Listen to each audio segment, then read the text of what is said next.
नमस्कार दोस्तों। एक बार फिर अपने YouTube channel Vedanta GS academy में आप सभी का स्वागत करता हूं। आज हम लोग बात करेंगे, अभी दिल्ली में विधानसभा चुनाव हो रहे हैं 2025 के, इसके बारे में बात करेंगे। दिल्ली विधानसभा चुनाव में मुख्य मुकाबला आम आदमी पार्टी, बीजेपी, कांग्रेस के बीच में है। आम आदमी पार्टी लगातार 11 सालों से दिल्ली की सत्ता पे काबिज है और तीन तीन बार केजरीवाल मुख्यमंत्री बन चुके हैं। और दिल्ली शराब घोटाले में जेल जाने के बाद और सुप्रीम कोर्ट की पाबंदियों के बाद उन्होंने अपने पद से इस्तीफा देके आतिशी को मुख्यमंत्री पद पे बिठाया हुआ है टेम्परेरी रूप से। और अब जो है दिल्ली के विधानसभा चुनाव हो रहे हैं। दिल्ली विधानसभा चुनाव में तीनों पार्टियों ने अपने अपने घोषणा पत्र जारी कर दिए हैं और फ्री बीज और चुनावी रेवड़ियां, या आम आदमी पार्टी केजरीवाल को देख के तो ये लग रहा है कि शायद दिल्ली में सब कुछ फ्री हो जाएगा। कुछ दिन में ऐसा ना हो जाए कि लोगों के घर में सिर्फ तनख्वाह पहुंचाई जाए कि आप घर में बैठिए और तनख्वाह आपकी आ जाएगी, जिस तरह से आए दिन वो घोषणा कर रहे हैं। केजरीवाल के पहले कार्यकाल 2000 पहले या दूसरे कार्यकाल, क्योंकि पहला कार्यकाल तो उनका 2 महीने का भी नहीं रहा है।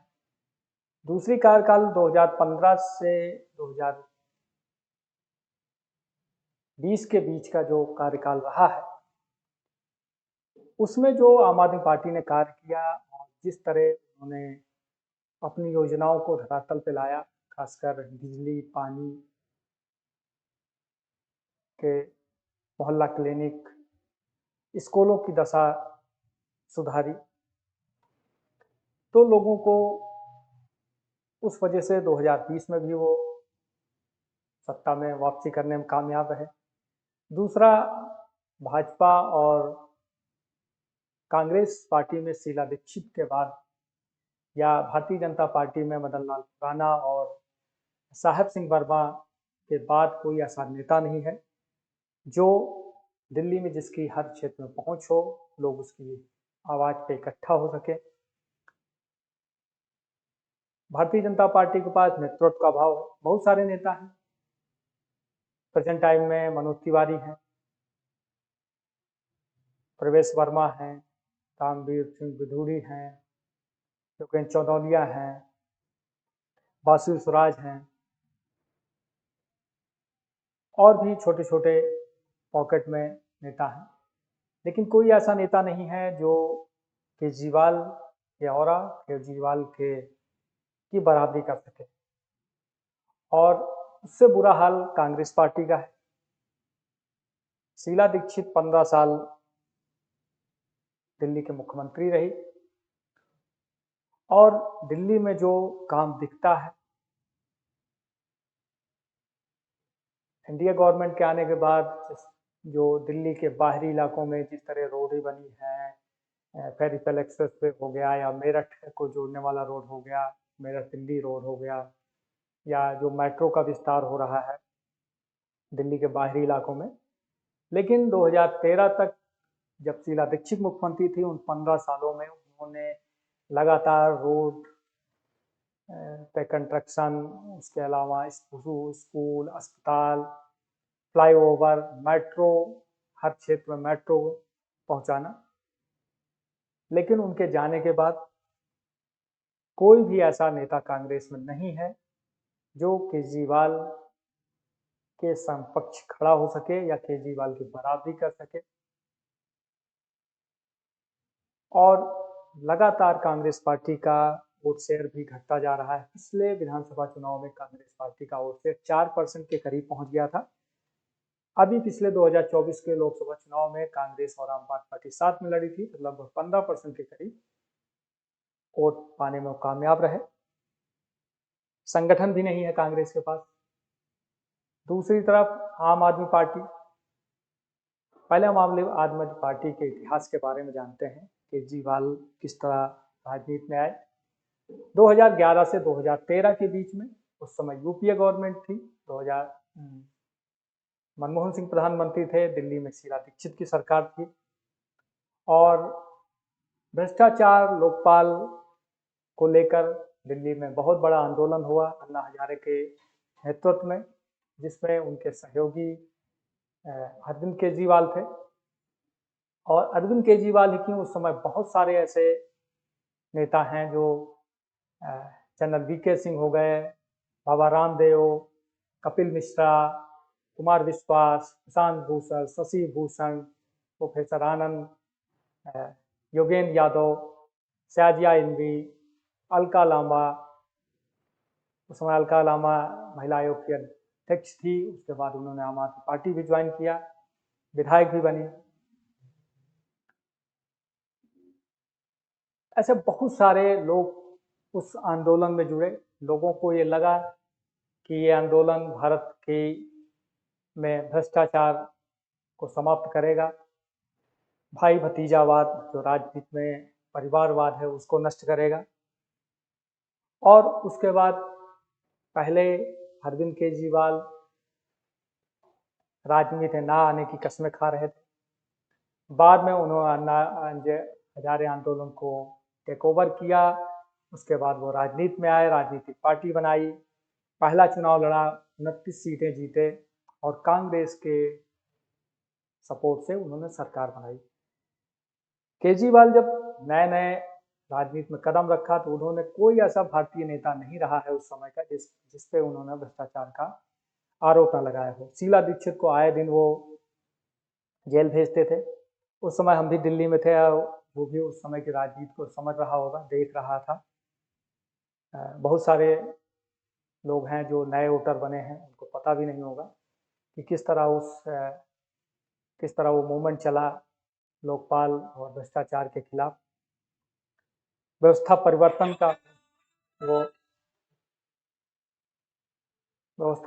का वो आंदोलन था। उसके बाद कांग्रेस के सपोर्ट से उन्होंने सरकार बनाई। 2 महीने बीतते बीतते जिस तरह वो आंदोलन करते रहते थे, फिर उनको लगा कि नहीं, बात नहीं बन रही है, हमको काम नहीं करना। उनका एक फेमस डायलॉग हो, अजी सब मिले हुए हैं।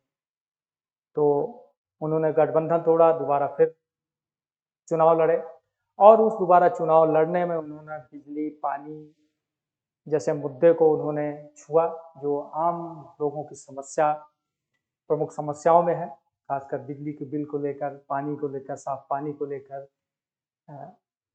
लोगों ने उनको दोबारा सत्ता में लाए और दिल्ली विधानसभा की 70 सीटों में 67 सीटें आम आदमी पार्टी जीतने में कामयाब रही और मुश्किल से भारतीय जनता पार्टी 3 सीटें जीत पाई और कांग्रेस की एक भी सीट नहीं आई। और तब से लेकर आम आदमी पार्टी अब लगातार सत्ता में बनी हुई है। इस बीच में जो पार्टी लोकपाल आंदोलन से उपजी हुई पार्टी, भ्रष्टाचार उन्मूलन के खिलाफ लड़ाई लड़ने वाली पार्टी पूरे देश में विस्तार कर रही है, राष्ट्रीय पार्टी का दर्जा भी मिल गया है, पंजाब में उनकी सरकार है, कई सारे राज्यों में उनके विधायक भी चुन के आ रहे हैं। लेकिन 2020 के बाद आम आदमी पार्टी में वो सारी अवगुण जो राजनीतिक पार्टियों में होते हैं वो सब दिखने लगे। इनके कई सारे नेता भ्रष्टाचार, मनी लॉन्ड्रिंग के केस में जेल गए। खुद केजरीवाल, मनीष सिसोदिया, संजय सिंह दिल्ली शराब घोटाले में गए, जिसकी कांग्रेस ने शिकायत की थी। इसी तरह सत्येंद्र जैन मनी लॉन्ड्रिंग के केस में जो स्वास्थ्य मंत्री थे वो जेल गए और बहुत सारे विधायक या इनके जो नेता हैं उन्होंने जेल की हवा खाई।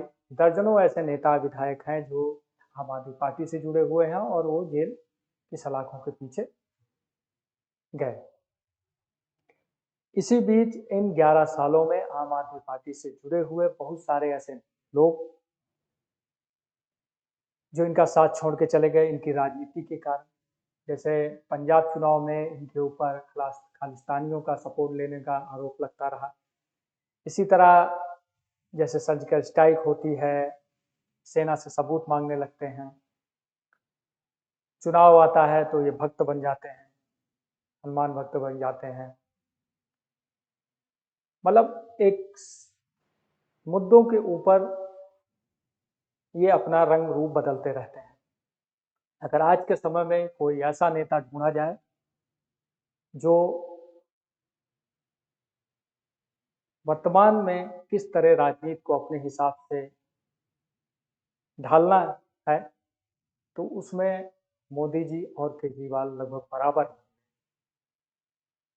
इन 11 सालों में अरविंद केजरीवाल पार्टी से जुड़े हुए ऐसे बहुत सारे प्रतिष्ठित लोग, जैसे डॉक्टर कुमार विश्वास, सुप्रीम कोर्ट के वकील शशि भूषण, उनके पुत्र प्रशांत भूषण, योगेंद्र यादव, कपिल मिश्रा, साजिया इल्मी, प्रोफेसर आनंद और बहुत सारे ऐसे नेता जो कॉर्पोरेट की नौकरी छोड़कर, अपना व्यवसाय छोड़कर आम आदमी पार्टी से जुड़े थे, धीरे धीरे करके वो सब अलग होते गए। पार्टी में पूरी तरह से अरविंद केजरीवाल का कब्जा है। उन्हीं के हिसाब से वही नीतियां बनाते हैं, वही कार्यक्रम बनाते हैं, किसको क्या पद देना है, किसको मंत्री बनाना है, सारी चीजें अरविंद केजरीवाल के इर्द गिर्द ही घूमती रहती हैं। अब आते हैं 2024 के चुनाव में। 2024 के चुनाव में दिल्ली में तीनों पार्टियां लड़ रही हैं। कांग्रेस की दुविधा है कि वो एनडीए गठबंधन की सबसे बड़ी पार्टी है। लोकसभा का चुनाव वो दिल्ली में साथ में लड़ी है, पंजाब में अलग अलग लड़े हैं, फिर भी पंजाब में कांग्रेस पार्टी बेहतर प्रदर्शन किया है। दिल्ली में दोनों पार्टियां जीत नहीं पाई। अब दिल्ली विधानसभा चुनाव हो रहा है। कल पिछले 3 चुनाव से ये अलग है क्योंकि 11 साल की एंटी इनकम्बेंसी है केजरीवाल के खिलाफ, और जिस तरह से आम आदमी पार्टी के ऊपर भ्रष्टाचार के आरोप लगे हैं, इनके कई सारे वरिष्ठ नेता जेल जा चुके हैं, जमानत पे छूट के बाहर आए हैं। उसके अलावा इन 5 सालों में केजरीवाल के पास कोई ऐसा मुद्दा नहीं है जिसको वो जनता के सामने रख सके। सिर्फ फ्री फ्री फ्री। और उन्हीं की देखी देखा कांग्रेस पार्टी और भाजपा भी अब उन्हीं के मुद्दों पर, उन्हीं की पिच पर वो खेल रहे हैं। कांग्रेस उतनी मजबूती से नहीं लड़ रही है, कांग्रेस पार्टी का संगठन नहीं है, लेकिन जिस तरह संदीप दीक्षित को नई दिल्ली में सीट पर केजरीवाल के खिलाफ उतारा गया है, वहां से प्रवेश वर्मा चुनाव लड़ रहे हैं। अलका लांबा हतीसी मुख्यमंत्री आश्री के खिलाफ चुनाव लड़ रही हैं। वहां पे रमेश बिधूड़ी चुनाव लड़ रहे हैं। तो कुछ ऐसी सीटें हैं जहां पे कांग्रेस मजबूती से लड़ सकती है, लेकिन वो दुविधा के कारण पूरी तरह से आम आदमी पार्टी पे हमलावर नहीं हो पा रही है। लेकिन वो अपने मैनिफेस्टो, अपने कार्यक्रमों के द्वारा, या उनकी जो लोकल लीडरशिप है, वो आम आदमी पार्टी पे अटैकिंग मोड में है, क्योंकि कांग्रेस को ही, कांग्रेस के वोट बैंक और कांग्रेस को ही खत्म करके आम आदमी पार्टी पंजाब और दिल्ली में सत्ता में आई है। ये चीज़ें राहुल गांधी अभी नहीं समझ रहे हैं। जो भी क्षेत्रीय पार्टियां हैं वो कांग्रेस के ही वोट बैंक पर फल फूल रही हैं, और आम आदमी पार्टी सबसे ज़्यादा डेंट कांग्रेस को करेगी। आने वाले चुनाव में, अभी चुनाव में 2 हफ्ते से ज़्यादा का समय है, लेकिन कैसा रुख होता है अभी हम लोग जान लेंगे कि इन तीनों पार्टियों के पिटारे में क्या क्या है।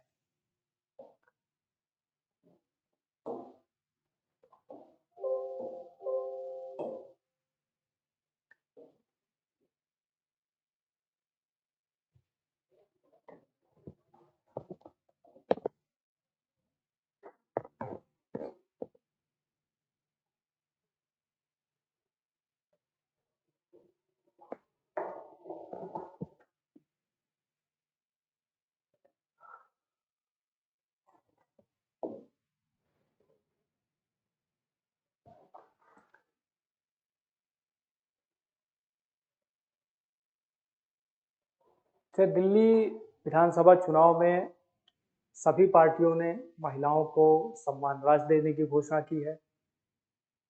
सिलेंडर, एक एक सिलेंडर होली दीपावली पे देने की घोषणा की है। 500 रुपये में सिलेंडर देने की घोषणा की है। यमुना सफाई को, यमुना को साफ करने का की घोषणा की है। बीजेपी के संकल्प पत्र में, जैसे दिल्ली में अगर बीजेपी जीतती है तो महिलाओं को महिला समृद्धि योजना के तहत 2500 रुपये देगी। साथ ही सिलेंडर और 500 रुपये की सब्सिडी मिलेगी। होली और दीपावली पर एक एक सिलेंडर मुफ्त दिए जाएंगे। गर्भवती महिलाओं को 21,000 रुपये दिए जाएंगे। उसके अलावा गर्भवती महिलाओं को न्यूट्रिशन किट मिलेगी। 5 लाख रुपए तक का अतिरिक्त स्वास्थ्य बीमा दिया जाएगा।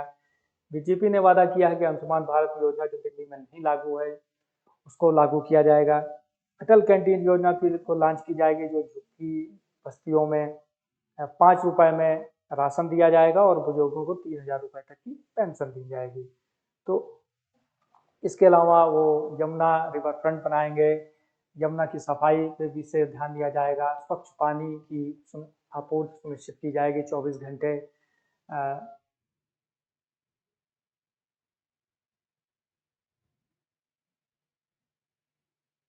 तो ये सब वादे जो है बीजेपी ने किया है।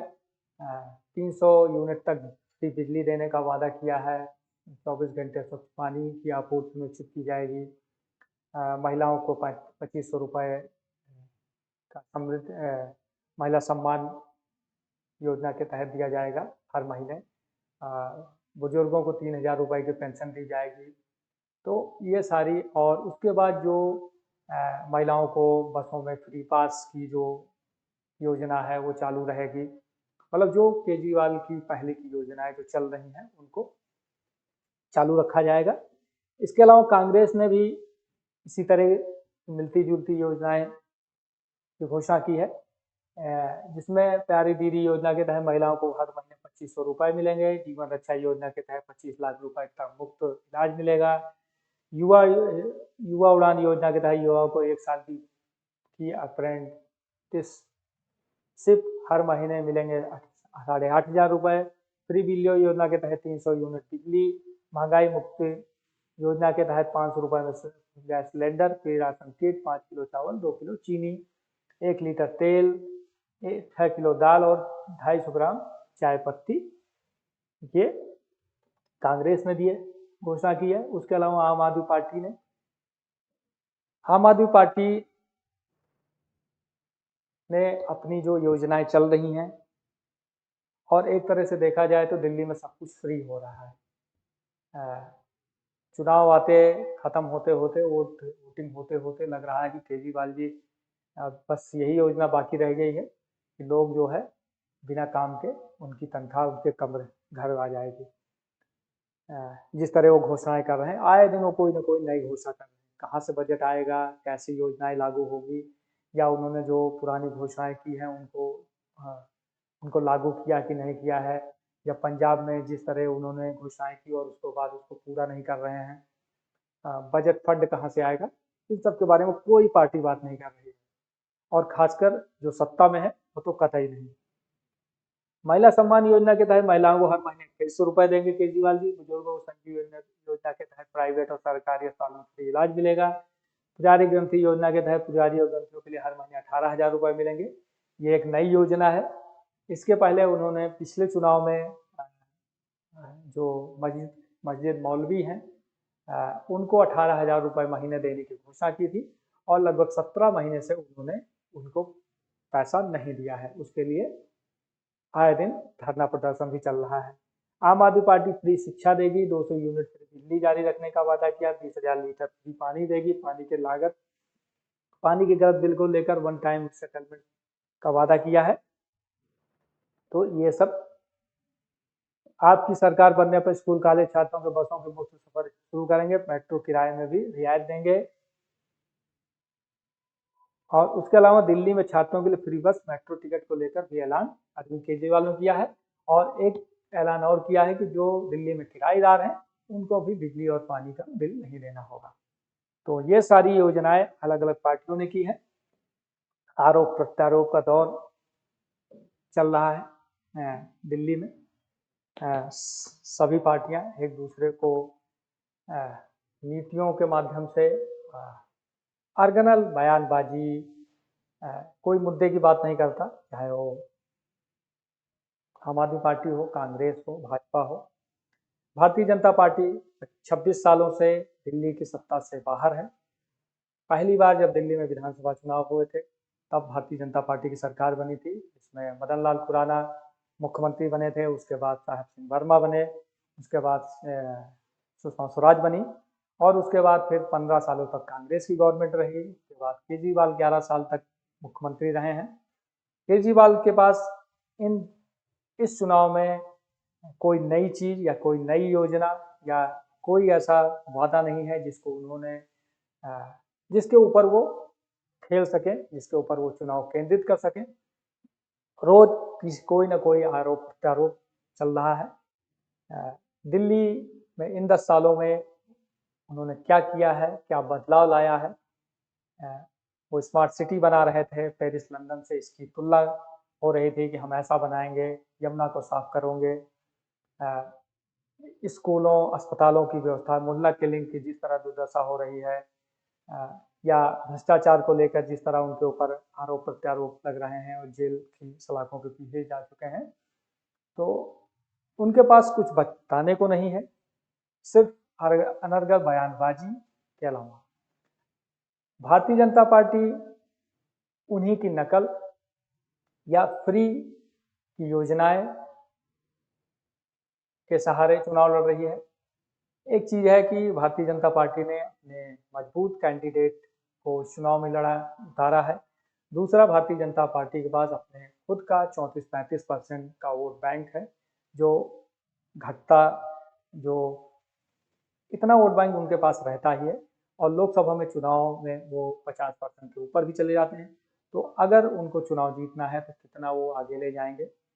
अपने वोट बैंक को अगर 10-12% तक वो इंक्रीज करते हैं, 34-35% से अगर 42-44% तक वोट बैंक ले जाते हैं, तो आम आदमी पार्टी के लिए मुश्किल होगी। कांग्रेस पार्टी पिछले चुनाव में 4% वोट पाई थी, इस चुनाव में, लोकसभा चुनाव में 15% वोट पाई थी।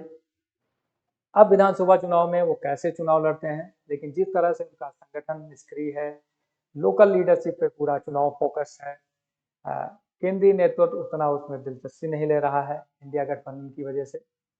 थोड़ा बहुत राहुल गांधी ने एक सीलमपुर में रैली की है, या एम्स में जाके उन्होंने लोगों से मुलाकात की है। तो इन सब चीज़ों से आगे वो कांग्रेस कैसे लड़ेगी। कांग्रेस जितना मजबूती से लड़ेगी आम आदमी पार्टी के लिए उतना ही मुश्किल पैदा होगी। अभी चुनाव में 2 हफ्ते का टाइम है। अभी मोदी जी की 2 रैलियां हुई हैं। रैली क्या, एक तरह से वो उद्घाटन और शिलान्यास समारोह था मेट्रो और इंफ्रास्ट्रक्चर प्रोजेक्ट का।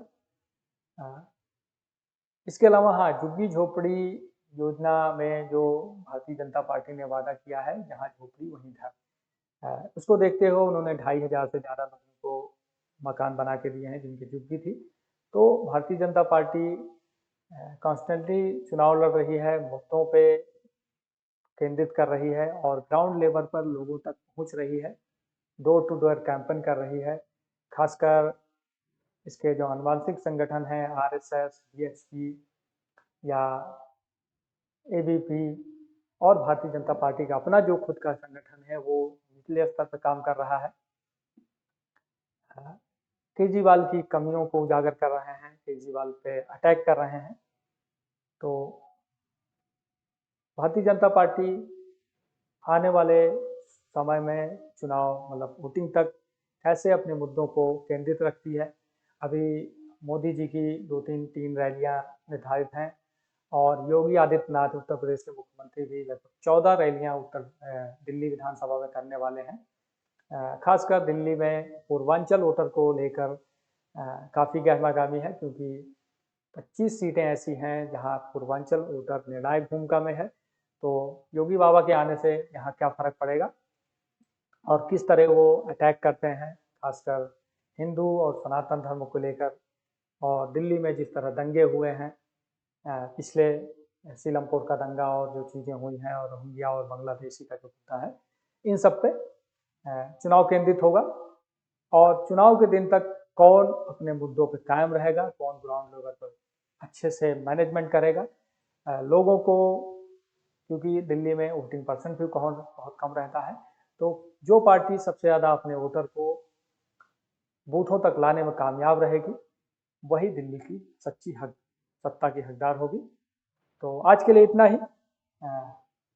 मुझे लगता है आपको दिल्ली चुनाव के बारे में काफ़ी कुछ मालूम होगा। आगे कुछ अपडेशन होगी तो आपको फिर से बताएंगे। धन्यवाद। जय हिंद।